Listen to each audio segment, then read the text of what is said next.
좀 힘들진 않으세요? 괜히 창당했다. 후회는 안 되십니까? 뭐 전혀 후회는 안 들고요. 네. 좀 수면 부족 상태라서 조금 정신이 없다는 거 외에는 괜찮습니다. 그렇구나. 잠을 한 몇 시간 정도 주무십니까? 뭐 대중이 없는 것 같아요. 네, 그러니까 예. 한 3-4시간 정도 주무시나요? 혹시? 그거보다는 더 자는 것 같습니다. 근데 많이 야위셨습니다. 그 먹는 게 좀 부실해져서 몸무게가 실제 한 2-3kg 빠진 것 같습니다. 아, 근데 워낙 막 강행군이라서 예, 식욕이 그런- 없어서가 아니라 예. 먹을 틈이 없어서. 시간이 드실 시간이 없다.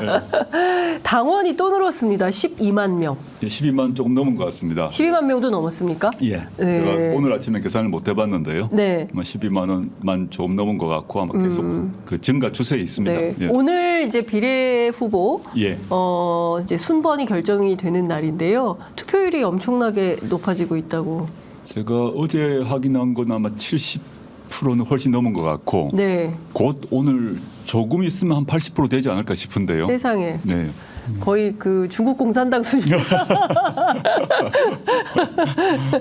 왜 이렇게 사람들이 환호할까요? 왜 이렇게 뜨거울까요? 저는 이제 그 창당한 지 얼마 안 된 신생 정당이고 네.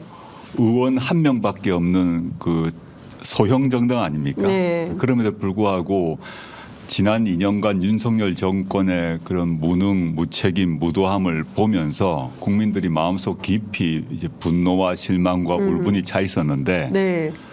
그것을 정말 정면으로 드러내주고 자기의 그 속마음을 알아주는 정당이 나타났다. 네. 이렇게 생각하신 것 같아요. 예. 그래서 속 시원하다. 예. 이런 측면이 일단 즉각적으로 이제 국민들에게 호소력을 발휘한 게 아닌가 싶습니다. 물론 여러 가지 요소가 있습니다만 아주 일차적으로는 네. 속 시원하다, 고맙다, 당신들이 우리 심정을 알아주는 것 같아 이런 말씀을 많이 하세요. 광주에서 굉장히 뜨거운 반응 받으신 것 같아요. 뭐 전주에서도 네, 그랬다고. 전주, 광주 다 마찬가지였고 순천도 마찬가지였습니다. 순천도 네. 그렇고요. 예, 그 지하철에서 이렇게 서 계시니까 선상님 얘기가 나요. 선상님 여기 자리 났는데 앉으시겠냐. 제가 깜짝 놀랐습니다. 과도한 김대중 오칭 선생님이 왜 아유, 처음에 전혀 뭐 비교할 수가 없고요. 네. 뭐 예우를 하신다고 그런 말씀하신 것 같고 예. 전혀 뭐 어떻게 거기에 비교가 되겠습니까? 예, 말도 안 되죠. 예. 예. 광주 시민들한테 어떤 기운을 좀 받으셨어요? 광주에 갔을 때 이제 저가 공식적 행사 말고 이제 거리를 걷게 되는데 충장로도 걷고 여기저기 걷는데 네. 시민들이 먼저 다가와서 네.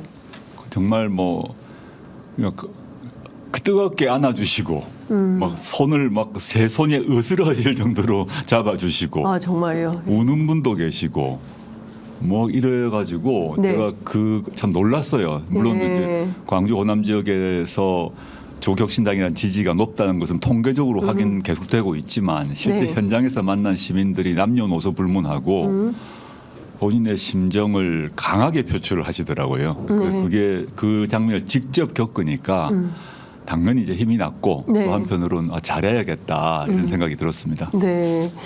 그 조선일보가 피고인 반윤 검사가 비례 후보가 됐다면서 조국 대표님, 황운하 의원, 신장식 대변인, 박은정 검사 네 사람의 얼굴을 이렇게 아, 걸었습니다. 그랬습니까? 예, 지면에 이렇게 인터뷰가 나와 있는데요, 보도가 되어 있는데요. 왜 이랬을까요? 뭐 언급할 이유는 없을 것 같고 네. 조선일보가 싫어하는 거 보니까 인선을 잘한 것 같습니다.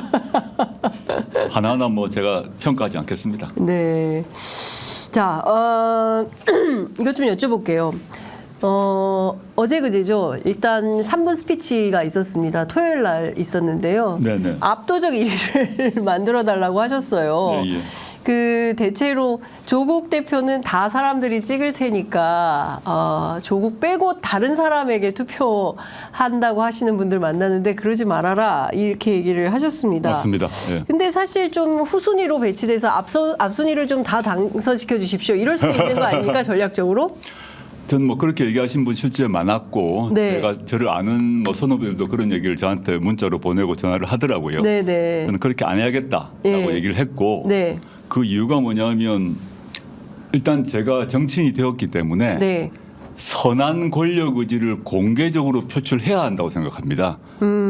뭐 도덕적 겸양을 떨거나 이렇게 하지 않겠다라고 네. 이제 결심을 했고요. 예. 그래서 제가 이제 지금 아까 뭐 앵커님, 기자님 말씀하셨던 것처럼 그런 방안에 대해서 네. 좋은 의미에서 조언을 해주셨으나 예. 저는 그게 아니다 생각하고 학자 출신의 티를 없애고 네. 정치인으로서의 자신의 선한 권력 의지를 드러내는 것이 맞다고 생각하고 네. 그 선한 권력 의지를 드러내고 그에 따른 책무를 다하는 게 맞는 것이지 겸양을 떨지 않겠다는 의사표시를 한 거고요. 네. 사실은 또 이제 그날 당일에도 얘기를 했습니다만은 제가 단순히 비례국회의원 되는 거 말고 네. 4월 10일 이후에 또 조국혁신당이 계속 존재할 건데 당내 지도력을 확보하는 문제도 있습니다. 네. 그래서 제가 압도적 지지를 받아서 네. 그게 있어야 국회 안에서도 더 강하게 활동할 수 있을 것 같고 네. 당내 지도력도 확보할 수 있을 것 같아서 일부러 그 표현을 썼습니다. 네, 그렇군요. 한동훈 위원장이 이재명 대표 그리고 조국 대표 등을 이제 거론하면서 직격을 하기 시작했습니다. 어떤 얘기를 했냐면 이재명 대표의 민주당은 벌써 150석 플러스 알파라면서 샴페인을 터뜨리는 분위기고 이익 동맹인 조국혁신당 조국 대표도 야권 200석을 입에 올리며 우리 국민을 조롱하고 있다. 이 대표는 임기가 3년이나 남은 대통령에 대해서 해고하자면서 공공연히 탄핵하겠다고 한다. 이재명의 민주당과 조국, 통진당 후예들이 모인 후진 세력들의 탄핵 본색이 드러난 것이다. 이렇게 비판했습니다. 일단 뭐 도둑이 제발저리다고 네. 탄핵이 두려운가 봅니다. 그리고 윤석열 대통령이 탄핵될 만한 소지가 있음을 알고 있는 것 같고 네. 그래서 범야권이 합해서 200석이 되면 탄핵이 될지도 모른다는 두려움 상태에서 저런 말을 하는 것 같아요. 그렇지 않다 그러면 야당도 아니고 네. 여당 대표가 대통령 탄핵에 우려가 있을 수 있다는 얘기를 하는 셈 아닙니까? 그러네요. 예. 저희가 탄핵을 먼저 꺼내도 논란이 있을 수 있는데 오히려 네. 여당 대표가 네. 대통령 탄핵 얘기를 자꾸 꺼내는 것은 네. 좀 도둑이 제발들인다 생각을 하고요. 지금 한동훈 비대위원장이 했던 말을 보니까 뭐 국회를 심판하자 이런 얘기를 하더라고요. 네. 지금 심판을 어느 국민들이 국회를 심판하자 그럽니까? 윤석열 정권을 심판하자고 하죠. 네. 실제 압도적 다수가 윤석열 정권의 비리와 실정 때문에 고통을 받고 있는데 네. 그 책임자가 국회가 아니죠. 국회가 하려는 일을 발목 잡고 있는 게 윤석열 대통령 아닙니까? 네. 예컨대 뭐 이태원 특검법 관련해서 특검법이건 김건희 특검법이건 국회가 뭘 하려고 하는데 발목 잡는 거는 자기 자신들이에요. 네. 그런 행동을 자꾸 하니까 사람들이 화가 나서 탄핵 당해야 되겠다라는 얘기를 하는데 네. 전 적반하장이라고 생각합니다. 예. 지금 뭐 자꾸 이런 거죠. 지난 4년간 민주당이 장악한 국회가 만든 난장판 뭐 이런 것을 심판하는 선거가 될 거다라고 이제 주장을 하는 건데 예. 국민의힘은 미래 세력이고 전진 세력이라고 규정을 해요. 그리고 또 반대로 범죄 연대다 이렇게 또 비판을 하고 있습니다. 이런 주장에 대해서는 좀 어떻게 보십니까? 일단 한동훈 비대위원장이 네. 윤석열 정권의 지난 2년간의 실정을 호도하려고 네. 간교한 말을 쓰는 것 같습니다. 일단 난장판 얘기를 하셨잖아요. 네. 아니 도대체 난장판을 누가 만들었습니까? 윤석열 정권이 만들었죠. 예. 예를 들어서 예. 대통령이 자기 부인 지키려고 특검법 거부했지 않습니까? 네네. 그게 난장판이고 그다음에 무역적자 사상 최대를 조국이 만들었습니까? 윤석열이 만들었죠. 네. 그리고 중국과 러시아 시장을 포기하는 것을 이재명 대표가 만들었어요. 그리고 윤석열 네. 대통령이 만들었잖아요. 예, 예. 그리고 뭐 한두 개가 아닌데 사과 10kg에 9만 원 한다 그러는데 네. 그것도 제가 뭐 사과를 갖다가 뭐 네. 매점 매석했습니까? 이 모든 실정 우리나라를 난장판으로 만든 것은 윤석열 정권인데 누가 누구 보고 난장판을 만들었다고 하느냐 역시 또 전 적반하장이라고 생각하고요. 범죄 연대 우는 뭐 했다고 하는데 네. 제가 반문을 하도록 하겠습니다. 윤석열, 김건희, 한동훈 관련 수많은 범죄 혐의가 있는데 그 3자 간의 이제 카르텔 또는 동맹이 자신들의 범죄 혐의를 막으려고 노력하고 있잖아요. 네. 그게 범죄 연대지. 아, 막을 수 첫째 이재명 대표는 이미 기소가 되었어요. 예. 저도 기소가 되어서 하급심 유죄 판결이 났어요. 네. 막을 수가 없어요. 네. 이미 기소가 되어서 재판을 받고 있기 때문에. 그런데 이 사람들은 윤석열, 김건희, 한동훈 이분들은 기소 자체가 안 되기 위해서 수사를 안 하고 있기 때문에 네. 그게 진짜 범죄 연대죠. 그러니까 실제로 한동훈 위원장 같은 경우에는 왜 그 당시에 김건희 여사하고 주고받은 카톡 내용이 뭔지 다들 국민들이 궁금해했는데 끝내 비밀번호를 풀지 않아서 더 관련된- 궁금한 거는 김건희 여사하고의 카톡 내용 뭐 200~300개 외에 네. 손준성 검사가 그 문제의 고발사주 고발장을 네. 넘기기 전에 하루 전날에 세 사람의 카톡방, 네. 당시 한동훈 검사장 상급자죠. 네. 그리고 손준성 그다음에 법무부 고위 간부하고 세 사람의 그 카톡방에 660장의 사진을 올렸단 말입니다. 예, 예. 그것에 대해서 공수처가 손준성과 한동훈 사이에 공모 혐의가 있다고 보고 수사를 들어갔는데 네. 그 당시 한동훈 검사장이 자기 비밀번호를 25자리인가 뭐 6자리인가로 만들어 놓고 안 풀었잖아요. 네, 네. 근데 그 수사가 안 됐어요.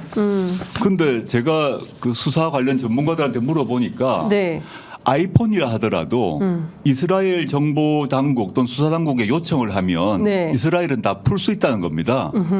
아. 그 폰을 이스라엘로 안 보냈어요. 예. 그건 팩트입니다. 예. 안 보냈다고 언론 보도에 났습니다. 네, 네, 네. 그걸 안 보내놓고 난 뒤에 한동훈 경우에 있어서는 이제 풀리지 않기 때문에 내용을 할 수 없어서 불처벌로 갔지 않습니까? 네. 저희가 한동훈 그 특검법을 1호 법안으로 내겠다고 약속했는데 네, 예. 그 법안이 통과된다면 지금 한동훈 검사장의 그 26자리 비밀번호가 걸린 아이폰이 안에 지금 수사당국 안에 증거품으로 보관되어 있어요. 아. 네, 지금도 네, 네. 그걸 만약에 파괴했다면 증거인멸죄입니다. 예. 파괴하지 않았을 것이기 때문에 예. 그것부터 이스라엘로 보내야 됩니다. 한동훈 위원장 휴대폰부터 이스라엘로 보내서 당연하죠. 비밀번호를 풀고 네. 그 안에 그게 사진 60장 사진 내용만 확보되면 네. 공수처가 의심했던 손준성, 한동훈 두 사람 사이의 공모 혐의가 확인될 것이고 네. 그리고 이제 한동훈 검사장은 지금 자기 자신의 범죄를 변호하기 위해서 뭐 여러 가지 얘기를 하는 것 같은데 본인이 떳떳하면 암호 풀고 60장 내용 내 억울하다. 네, 예. 그건 내가 맛집 탐방 사진이다. 네. 라고 공개하면 되잖아요. 네. 근데 절대 그 말을 하지 않아요. 네. 그 무슨 사진 사진인지. 그 사진이 그 손준성의 고발 사주 관련 의혹과 관련이 없는 사진입니다라고 말하지 않아요. 뭐 맛집 사진이다, 풍경 네. 사진이다 말하면 되잖아요. 그 사진이 뭐라는 거 말하지 않아요. 네, 말하지 않는다. 왜 말하지 않을까요? 네, 관련이 없으면 없다고 분명하게 말해서 확인해 주면 되는데 네. 그 저는 자체를 그래서 한동훈 지금 비대위원장이 뭐 범죄 연대니 뭐 아까 무슨 뭐 난장판인 얘기하는데 네. 그러실 때가 아니고 4월 총선 이후에 특검법이 통과될 거니까 네. 또 통과되도록 저희가 노력을 할 거니까 수사받을 준비를 하시라 예. 말씀드리고 싶습니다. 한동훈 위원장은 수사받을 준비를 하셔라. 네, 예.